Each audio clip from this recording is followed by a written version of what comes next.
Nagbabalik ang Panahon TV at ngayong umaga, makakasama natin si Pag-asa Weather Forecaster Buddy Javier.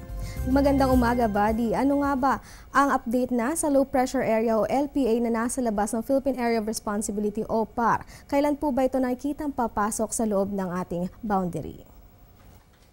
Magandang umaga naman, Rachel, at sa lahat po ng televiewers ng Panahon TV.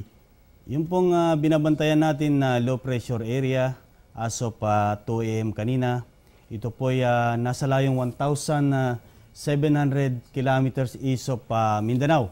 Ito po ay inaasahan natin na papasok po sa Philippine Area of Responsibility mamayang gabi o kaya bukas po ng umaga. Kaugnay po niyan, ang marami ang nababahala kung magiging malakas po ba itong LPA na ito kapag na-develop sa pagiging tropical cyclone. May tsansa po ba na maging malakas ito tulad ng bagyong Yolanda? Ito pong LPA na minomonitor natin ay posible po itong lalakas o kaya mag-intensify habang ito po ay nasa Pacific Ocean pa. Pero hindi naman itong kasing lakas o kaya aabot sa lakas po ng bagyo pong si Yolanda. Ano po ba maaaring maging track nito kapag pumasok na ito sa ating boundary? Base sa latest data ninyo, saan po ba ito tatama kung sakaling ito ay magla-landfall sa bansa?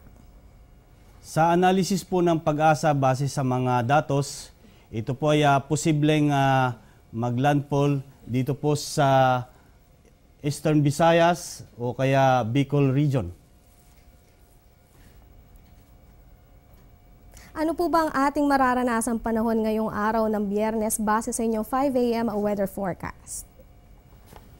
Maulap na kalangitan na may mahina hanggang sa katamtaman mga pagulan ang maranasan natin dito po sa mga lalawigan ng Sarangani, dito po sa South Cotabato at sa lalawigan din po ng Davao del Sur.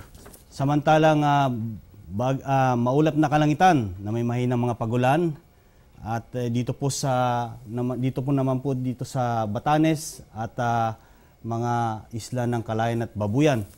Bagyang maulap hanggang sa maulap na may mahinang pagulan ang inaasahan naman dito po sa Metro Manila at sa nalalabing bahagi ng Luzon. Samantala, bagyang maulap hanggang sa maulap na kalangitan na may pulupulong mga pagulan o pagkidlat pagkulog ang inaasahan naman dito po sa natitirang bahagi ng Mindanao at sa Kabisayaan. Panghuli na lamang po, kamusta po ba ang ating mga baybaying dagat? Safe po bang pumalaot sa mga seabirds ngayong araw?